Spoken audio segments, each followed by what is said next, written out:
Daily Bible School. Praise the Lord, children.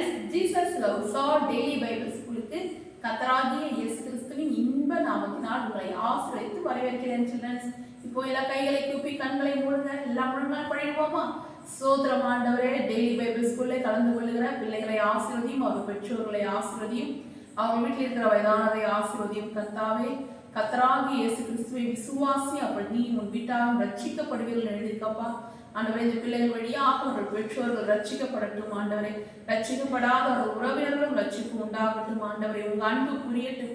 பிள்ளைகளை கொண்டு அவர்கள் குடும்பத்தார் அனைவருக்கும் ரட்சிப்பு உண்டாகும்படி ஆண்டவரை, ரட்சிப்பின் வார்த்தைகள் பிள்ளைகள் வாயிலை புறப்பட்டட்டும். ஆண்டவரை, கர்த்தாவை நீங்க தொடுங்கப்பா, பிள்ளைகளின் நாவை தொடுங்கப்பா. ஏசையா நாவை தொட்டது போல பிள்ளைகளின் நாவை தொட்டருடும். ஆண்டவரை, ரத்தத்திலே வேலை எடுத்து காத்துக்கொள்ளும். அக்கினிமயமான நாவுகளால பிள்ளைகளை நிரப்பும். ஆண்டவரை, அபிஷேகத்தால் நிரப்பும். ஆண்டவரை, அந்நிய மொழிகளை பேசட்டும், பற்பல பாஷைகளை பேசட்டும். ஆண்டவரை, அந்நிய பாஷையை பேசட்டும். தேவனோடு ஆண்டவரை கொஞ்ச நேரமாவது தேவனோடு கூட பேசட்டும். ஆண்டவரை, முழங்கால் படியிட்டு ஜபம் செய்யட்டும். ஆண்டவரை, ஜப ஆவியை பிள்ளைகள் மேல ஊற்றும். ஆண்டவரை, ஊற்றுங்கப்பா. ஆண்டவரை, ஜெபிக்கிற ஜப ஆவியின் பிள்ளைகள் மேல ஊற்றுங்கப்பா. இது போதாது ஆண்டவரை, இன்னும் அதிகமாய் தகப்பனே, பிள்ளைகளை ஜப ஆவியினால் நிரப்பும் அப்பா. கர்த்தராகிய இயேசு கிறிஸ்து நாமத்தில் பிதாவே, ஆமென். சில்ட்ரன்ஸ், கர்த்தர் உங்களை ஜப ஆவியினால் நிரப்ப வேண்டும் என்று நீங்க பர்சனலா ஒவ்வொரு நாளும் ஜெபம் பண்ணுங்க. ஏசப்பா, என்ன ஜப ஆவியினாலும் நிரப்புங்கன்னு கேளுங்க. ஓகேவா சில்ட்ரன்ஸ்? இப்பொழுதும் நாம் கர்த்தரை துதித்து பாடி மகிமைப்படுத்துவோமா? Thank you, Lord. உயிரான இயேசு, என் உயிரான இயேசு, என் உயிரான இயேசு, என் உயிரோடு கலந்து என் உயிரே நான் உம்மை துதிப்பேன்.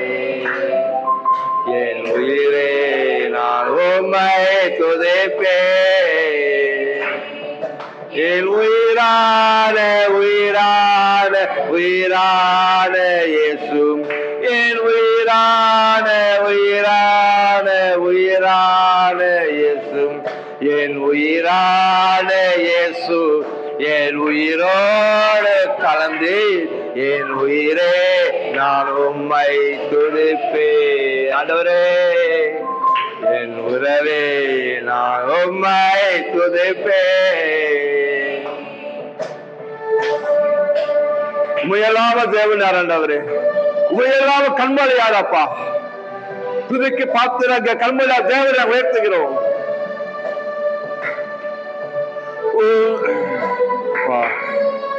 நன்றி ஆண்டவரே.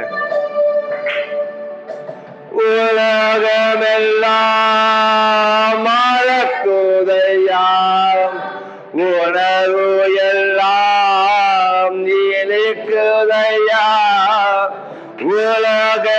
உலகமெல்லாம் மறக்குதையா, உணர்வு எல்லாம் நீக்குதையா. நாமம் துதிக்கையிலே செய்யா, அன்பரு கையிலே நாமம் துதிக்கையிலே செய்யா, அன்பரு கையிலே. என் உயிரான இயேசு, என் உயிரான இயேசு, என் உயிரான இயேசு, என் உயிரோடு கலந்து என் உயிரே நான் உம்மை துதிப்பேன். என் உறவே நான் உம்மை துதிப்பேன்.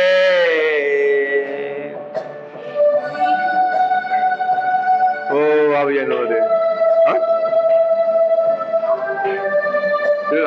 வீட்டு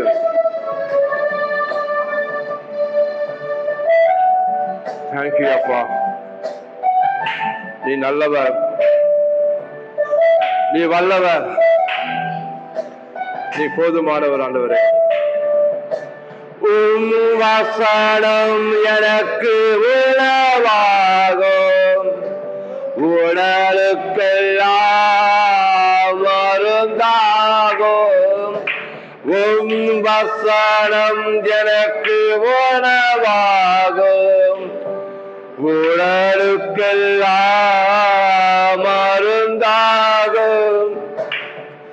இரவும் பகலும் ஐயா உந்தன் வசனம் தியானிக்கிறேன். இரவும் பகலும் ஐயா உந்தன் வசனம் தியானிக்கிறேன்.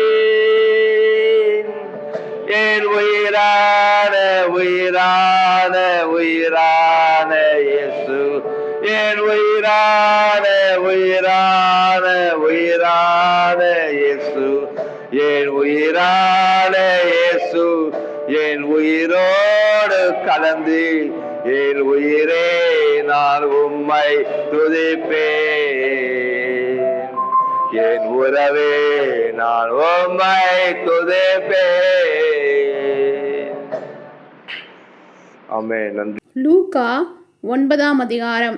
அவர் தம்முடைய 12 சீஷரையும் வரவழைத்து சகல பிசாசுகளையும் துரத்தவும் வியாதி உள்ளவர்களை குணமாக்கவும் அவர்களுக்கு வல்லமையும் அதிகாரமும் கொடுத்து தேவனுடைய ராஜ்யத்தை குறித்து பிரசங்கிக்கவும் பிணியாளிகளை சொஸ்தமாக்கவும் அவர்களை அனுப்பினார்.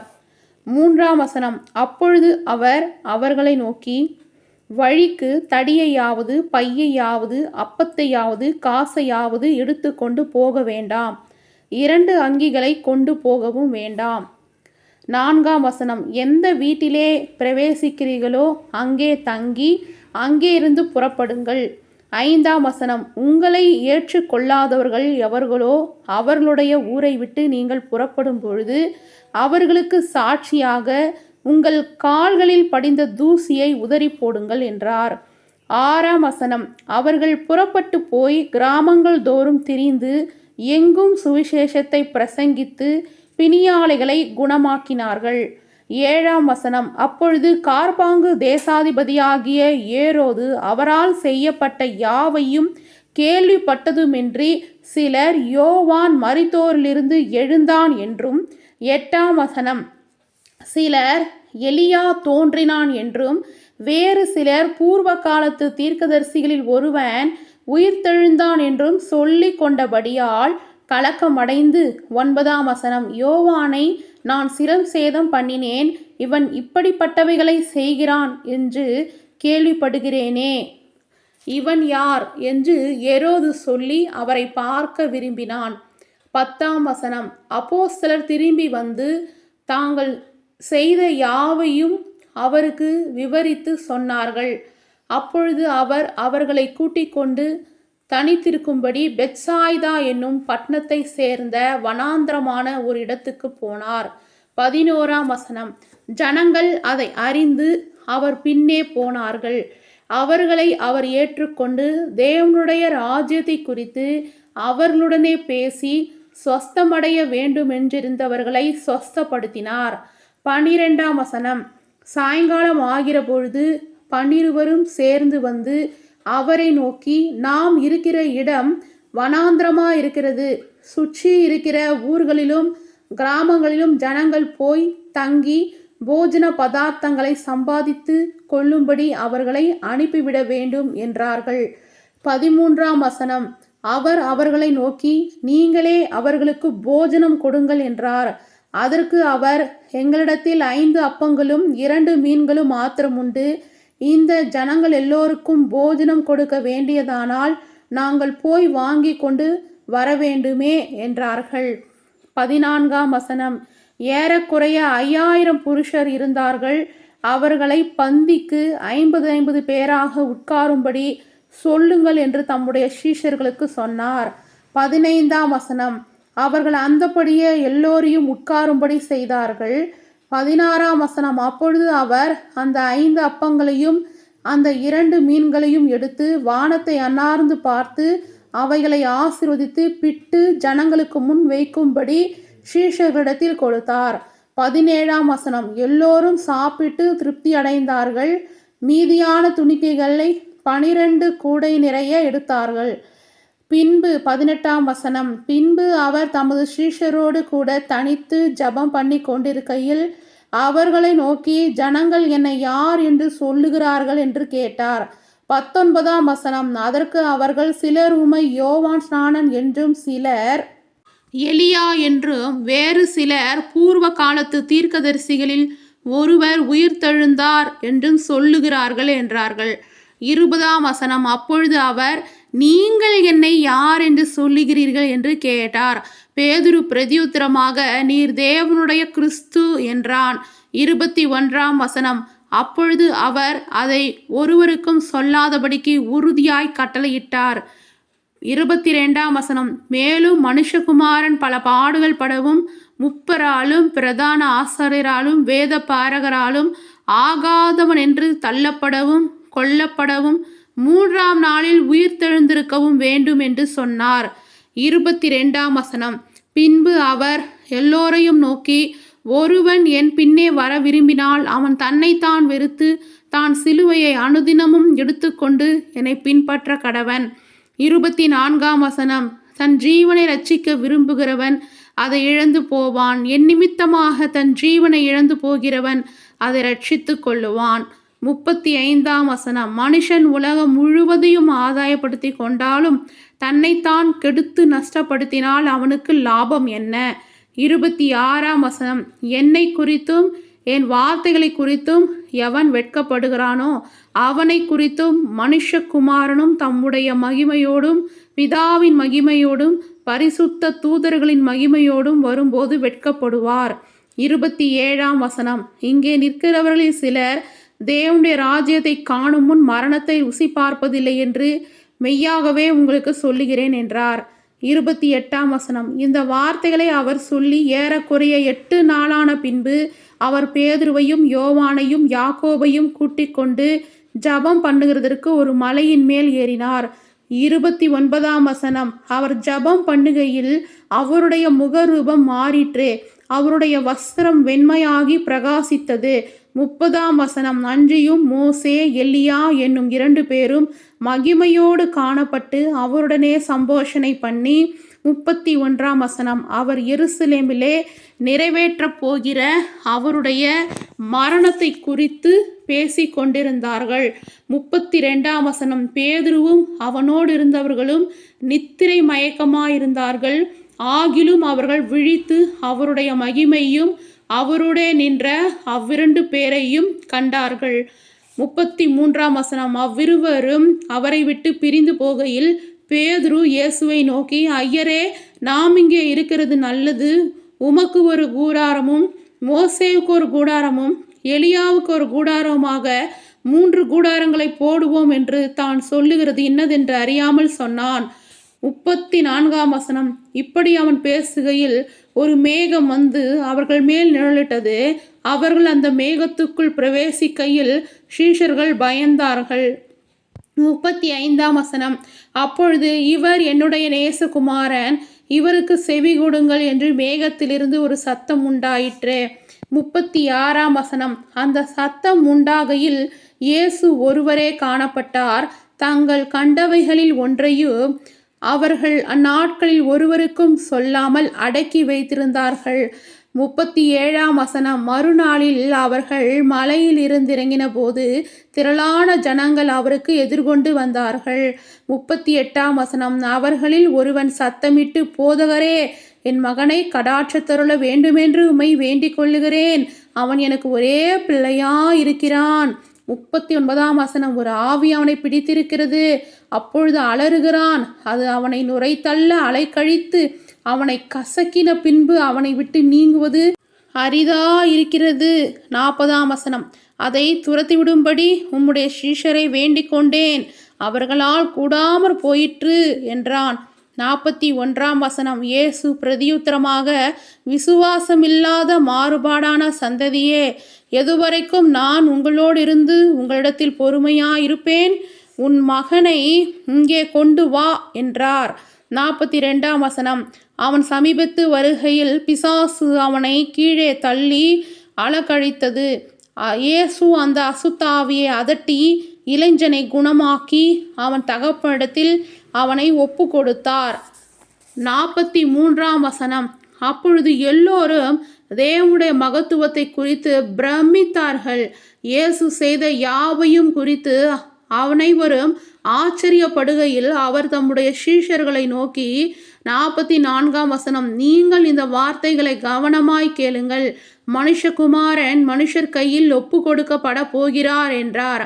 45ஆம் வசனம். அவர்கள் அந்த வார்த்தையின் கருத்தை அறிந்து கொள்ளவில்லை. அது அவர்களுக்கு தோன்றாமல் மறைபொருளாயிருந்தது. அந்த வார்த்தையை குறித்து அவரிடத்தில் விசாரிக்கவும் பயந்தார்கள்.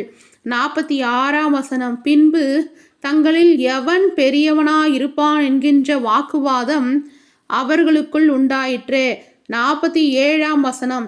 இயேசு அவர்கள் இருதயத்தின் யோசனையை அறிந்து ஒரு சிறு பிள்ளையை எடுத்து அதை தம் தருகே நிறுத்தி 48ஆம் வசனம். அவர்களை நோக்கி, இந்த சிறு பிள்ளையே என் நாமத்தின் நிமித்தம் ஏற்றுக்கொள்ளுகிறவன் என்னை ஏற்றுக்கொள்ளுகிறான், என்னை ஏற்றுக்கொள்ளுகிறவன் என்னை அனுப்பினவரை ஏற்றுக்கொள்ளுகிறான். உங்கள் எல்லோருக்குள்ளும் எவன் சிறியவனாயிருக்கிறானோ அவனே பெரியவனாயிருப்பான் என்றார். 49ஆம் வசனம். அப்பொழுது யோவான் அவரை நோக்கி, ஐயரே, ஒருவன் உம்முடைய நாமத்தினாலே பிசாசுகளை துரத்துகிறதை நாங்கள் கண்டு அவன் எங்களுடனே கூட உம்மை பின்பற்றாதவனானபடியால் அவனை தடுத்தோம் என்றான். 50ஆம் வசனம். அதற்கு இயேசு, தடுக்க வேண்டாம், நமக்கு விரோதியாயிராதவன் நமது பட்சத்தில் இருக்கிறான் என்றார். 51ஆம் வசனம். பின்பு அவர் எடுத்துக்கொள்ளப்படும் நாட்கள் சமீபித்த பொழுது அவர் எருசலேமுக்கு போக தமது முகத்தை திருப்பி 52ஆம் வசனம். தமக்கு முன்னாக தூதர்களை அனுப்பினார். அவர்கள் போய் அவருக்கு இடத்தை ஆயத்த பண்ணும்படி சமாரியருடைய ஒரு கிராமத்திலே பிரவேசித்தார்கள். 53ஆம் வசனம். அவர் எருசலேமுக்கு போக நோக்கமாயிருந்தபடியினால் அவ்வூரார் அவரை ஏற்றுக்கொள்ளவில்லை. 54ஆம் வசனம். அவருடைய சீஷராகிய யாக்கோபும் யோவானும் அதை கண்டபொழுது, ஆண்டவரே, எலியா செய்தது போல வானத்திலிருந்து அக்கினி இறங்கி இவர்களை அழிக்கும்படி நாங்கள் கட்டளையிட உமக்கு சித்தமா என்று கேட்டார்கள். 55ஆம் வசனம். அவர் திரும்பி வந்து, நீங்கள் என்ன ஆவி உள்ளவர்கள் என்பதை அறிவீர்கள் என்று அதட்டி 56ஆம் வசனம். மனுஷகுமாரன் மனுஷருடைய ஜீவனை அழிக்கிறதற்கு அல்ல, இரட்சிக்கிறதற்கே வந்தார் என்றார். அதன் பின்பு அவர்கள் வேறொரு கிராமத்துக்கு போனார்கள். 57ஆம் வசனம். அவர்கள் வழியில போகையில் ஒருவன் அவரை நோக்கி, ஆண்டவரே, நீர் எங்கே போனாலும் உம்மை பின்பற்றி வருவேன் என்றான். 58ஆம் வசனம். அதற்கு இயேசு, நரிகளுக்கு குழிகளும் ஆகாயத்து பறவைகளுக்கு கூடுகளும் உண்டு, மனுஷகுமாரனுக்கோ தலை சாய்க்க இடமில்லை என்றார். 59ஆம் வசனம். வேறொருவனை அவர் நோக்கி, என்னை பின்பற்றி வா என்றார். அதற்கு அவன், ஆண்டவரே, முன்பு நான் போய் என் தகப்பனை அடக்கம் பண்ண எனக்கு உத்தரவு கொடுக்க வேண்டும் என்றான். 60ஆம் வசனம். அதற்கு இயேசு, மரித்தோர் தங்கள் மரித்தோரை அடக்கம் பண்ணட்டும், நீ போய் தேவனுடைய ராஜ்யத்தை குறித்து பிரசங்கி என்றார். 61ஆம் வசனம். பின்பு வேறொருவன் அவரை நோக்கி, ஆண்டவரே, உம்மை பின்பற்றுவேன், ஆனாலும் முன்பு நான் போய் வீட்டில் இருக்கிறவரிடத்தில் அனுபவித்து கொண்டு வரும்படி எனக்கு உத்தரவு கொடுக்க வேண்டும் என்றான். 62ஆம் வசனம். அதற்கு இயேசு, கலப்பையின் மேல் தன் கையை வைத்து பின்னிட்டு பார்க்கிற எவனும் தேவனுடைய ராஜ்யத்துக்கு தகுதி உள்ளவன் அல்ல என்றார். சில்ட்ரன்ஸ், லூக்கா 9ஆம் அதிகாரம் படித்ததை கேட்டீங்க இல்லையா? லூக்கா 9ஆம் அதிகாரத்தில் 53லேருந்து 56வது வசனம் வரைக்கும் இந்த 4 வசனத்தில் ஒரு காரியம் சொல்லப்பட்டிருக்கு. என்ன காரியம்னா, ஏசப்பா கிராமங்கள் தோறும் பட்டணங்கள் தோறும் தேவனுடைய ராஜ்யத்தை குறித்து பிரசங்கம் பண்ணுறாரு இல்லையா? எருசலேம் பட்டணத்துலேயும் போயிட்டு தேவனுடைய ராஜ்யத்தை பிரசங்கம் பண்ணணும்னு ஏசப்பா நினைக்கிறாரு. அந்த நேரத்தில் எருசலேமில் இருக்கிற ஊரார் என்ன பண்ணுறாங்கன்னா, ஏசப்பாவை ஏற்றுக்கொள்ள மாட்டுறாங்க. அப்போ அவருடைய சீஷர்கள் என்ன சொல்கிறாங்களாம், யோவானும் யாக்கோபும் ஏசப்பாவை ஏற்றுக்க மாட்டுறாங்கன்றதுக்காக சொல்கிறாங்களாம் ஏசப்பா கிட்ட, ஆண்டவரே, எலியா செய்தது போல வானத்திலிருந்து அக்கினியை இறக்கி இவங்களை அழிக்கும்படிக்கு நாங்கள் கட்டளையிட்டுமா அப்படின்றாங்களாம். வானத்திலிருந்து எலியா அக்கினியை கொண்டு வந்தார். எதற்காக கொண்டு வந்தார்? சண்டே ஸ்கூலில் ஆன்ட்டி கதை சொல்லியிருப்பேன். கத்தரே தெய்வம், கத்தரே தெய்வம்னு ஜனங்கள் எல்லாம் சொல்லணுன்றதுக்காக தான் எலியா வானத்திலிருந்து அக்கினியை இறக்குனார். ஆனால் யோவானும் யாக்கோபும் என்ன சொல்கிறாங்க? ஜனங்களை அழிக்கணுன்றதுக்காக அக்கினியை கொண்டு வரட்டுமான்னு சொல்கிறாங்க. அது தப்பான ஒரு வார்த்தையை சீஷர்கள் சொல்கிறாங்க.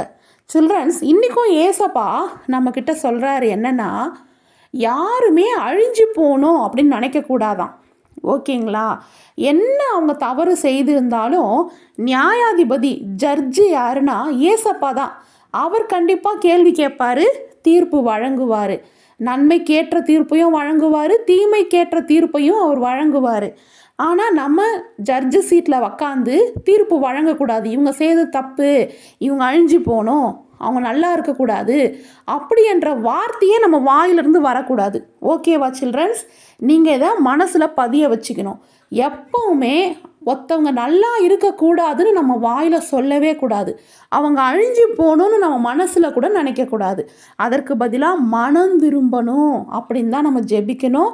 அவங்க மனம் திரும்பணும்னு தான் நம்ம மனசில் நினைக்கணும். ஓகேவா சில்ட்ரன்ஸ்? சில்ட்ரன்ஸ், இப்போ உங்களை கேள்வி கேட்கலாமா? இந்த டேஷ் என் நாமத்தின் நிமித்தம் ஏற்றுக்கொள்ளுகிறவன் என்னை ஏற்றுக்கொள்ளுகிறான். ஆ வாலிபனை, ஆ முதியவரை, இ சிறு பிள்ளையை எழுதி ஆன்ட்டிக்கு வாட்ஸ்அப்பில் அனுப்புங்க சில்ட்ரன்ஸ். பிள்ளைங்களா, இன்னைக்கு நம்ம எதுக்காக ஜெபிக்க போறோம்னா, எல்லா சிறு பிள்ளைகளும் பூமியில் பாதுகாக்கப்படணும். அந்த ஜெபத்திற்காக நம்ம ஜெபிக்க போறோம். நீங்க ஜெபிக்கிறீங்களா? எங்க நேசிக்கிற பரலோக தகப்பனே, இயேசு கிறிஸ்துவின் நாமத்தில் ஜெபிக்கிறோம் பிதாவே. ஸ்தோத்திரம் ஸ்தோத்திரம் ஸ்தோத்திரம் ஸ்தோத்திரம்ப்பா. ஆண்டவரே, நீ நல்லவரப்பா. இந்த சிறு பிள்ளைகள் அதிகமா நீ நேசிக்கிறீங்க ஆண்டவரே. நீ ஒருவரையும் புறமே தருவதில்லை அப்பா. என் தேவன் எல்லோரும் அணைக்கிற தேவனா இருக்கீங்கப்பா, பாதுகாக்கிற தேவனா இருக்கீங்கப்பா, பலப்படுத்துற தேவனா இருக்கீங்க அப்பா. இன்னைக்கு ஆண்டவரே, எங்க நாட்டு ஆண்டவரே, எப்ப எங்க தேசத்துலப்பா அநேக பிள்ளைகளப்பா நலபலி கொடுக்குறாங்க. அநேக பெற்றோர்களே சப்பா குடும்ப பிரச்சனையால சொந்த பிள்ளைகளை கூட கொண்டு போட்டுறாங்க ஆண்டவரே. கோபத்துல ஏதோ செய்யறாங்கப்பா ஆண்டவரே. அப்படிப்பட்ட ஜனங்களெல்லாம் மனம் திரும்பட்டும் ராஜா. அவ்வளோக்கா ஜெபிக்கிறாங்க சப்பா. சொந்தரம் நீ ராஜா, எங்க தேசத்துல எந்த குழந்தையோ எந்த ஒரு துர்குணக்குள்ள மனுஷன் நலபலி கொடுக்கக்கூடாதுப்பா. பிள்ளைகள் நலபலி கொடுக்கக்கூடாது ஆண்டவரே. அப்படிப்பட்ட பொல்லாத மனிதர்கள் இயேசு கிறிஸ்துவின் நாமத்தினாலே மனம் திரும்புவாங்க ஆண்டவரே. அவங்களை பயம் உண்டாகட்டும் ஆண்டவரே. உங்களை ஆவியில பயம் எடுக்கட்டும் அப்பா. கர்த்தர் இருக்கிறாரு, இந்த தீமைக்கெல்லாம் அவர் பதில் செய்வார் என்று பயம் உண்டாகட்டும் ஆண்டவரே. தன் பொல்லாத வழிகளை விட்டு மனம் திரும்பட்டும் அப்பா. மனம் திரும்பட்டும் ஐயா. பிள்ளைகள் நலபலி கொடுக்கிற கூட்டம் இயேசு கிறிஸ்துவின் நாமத்தினாலே மனம் திரும்பட்டும் கர்த்தாவே. அவர் மனுஷன் என்றால் பயம் உண்டாகட்டும் அப்பா. தகப்பனே, எந்த ஒரு குழந்தையும் இந்த பூமியில அப்படி சிந்த தேவையில்லப்பா. எல்லா ஜனங்களுக்காகவும், எல்லா பாஷைக்காரருக்காகவும், எல்லா கோத்திரத்துக்காகவும் நீங்கள் கல்வாரி சிலுவையில ரத்தம் சிந்திட்டீங்கப்பா. உங்க ஜீவனை கொடுத்துட்டீங்க ஆண்டவரே. அதனால எந்த ஒரு குழந்தை ஜீவனை எடுக்கவோ ரத்தம் சிந்த வைக்கவோ எந்த மனுஷனுக்கும் அதிகாரம் கிடையாது. இயேசு கிறிஸ்துவின் நாமத்தில் அப்படிப்பட்ட ஜனங்கள் மனம் திரும்புவாங்க ஆண்டவரே. அநேக குடும்பத்தில் அப்பா கணவன் மனைவி பிரச்சனை தகப்பனே கோபத்தில் ஆண்டவரே சொந்த குழந்தை கொண்டு போட்டுருவாங்கப்பா. அப்படிப்பட்ட பெற்றோரெல்லாம் மனம் திரும்பட்டும், மனம் திரும்பட்டும் ஐயா. என் குழந்தை தப்பு என்று தவறான முடிவுகளை எடுக்கிறாங்க ராஜா. பிள்ளைகள் குடும்பத்தில் அப்பா பெற்றோர்கள் மறுத்து போறாங்க, பிள்ளைகள் அனாதையா இருக்காங்களே, குழந்தைகளை கொண்டு போட்டுருவாங்கப்பா. அவங்க வாழ்க்கைலாம் போயிருக்காங்களே. இப்படிப்பட்ட தெரிந்த புத்தி இல்லாம காலையில ஜனங்களை விட்டுவிட்டு மனம் திரும்பி கணவன் மனைவி பிள்ளைகளா குடும்பமா வாழ சுதந்திர இயேசு அன்பை புரிந்து கொள்ள வேண்டும் ஆண்டவரே. இந்த உலக கொடுக்கிற பணி அல்ல, என்னோட சமாதானத்தை வைத்து போகிற சொல்லிக்கிறப்பா. உங்களுடைய சண்டோட குடும்பத்துல இயேசு கிறிஸ்து சமாதானம் உண்டாகட்டும் ஐயா. நீ தேடும் நிம்மதி, நீ தேடும் சமாதானம் இயேசுவுக்குள் தருகிறார். இயேசுவுக்குள் தருகிறார். ஆமென் ஆமென் ஆமென் ஹalleluya.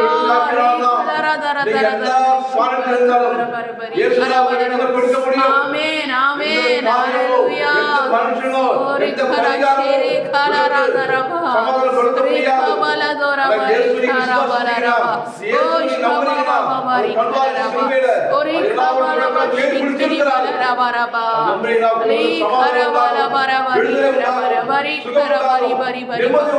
ஆமென் ஆமென் ஆமென் ஆமென் ஆமென் ஆமென் ஆமென். Praise the Lord, praise the Lord, praise the Lord, praise the Lord, praise the Lord. Amen amen amen amen. Praise the Lord, praise the Lord. Thank you Jesus. Praise the Lord, praise the Lord, praise the Lord. Amen, amen, amen, amen, Appa. Praise the Lord, praise the Lord. Amen, amen. Hallelujah. Praise the Lord. பாதுகாத்துக் கொள்ளும் ஆண்டவரே, உன்னதமானவருடைய மறைவிலே ஒப்பு கொடுக்கிறோம் ஐயா. வழிநடத்து கர்த்தராகிய இயேசு கிறிஸ்து நாமத்தினால் பிதாவே. ஆமென். ஆத்துமாவே முழு உள்ளமே கர்த்தருடைய பரிசுத்த நாமத்தை ஸ்தோத்திரி. ஆத்துமாவே கர்த்தரை ஸ்தோத்திரி. கர்த்தர் செய்த சகல உபகரணங்களை மறவாதே. ஆமென்.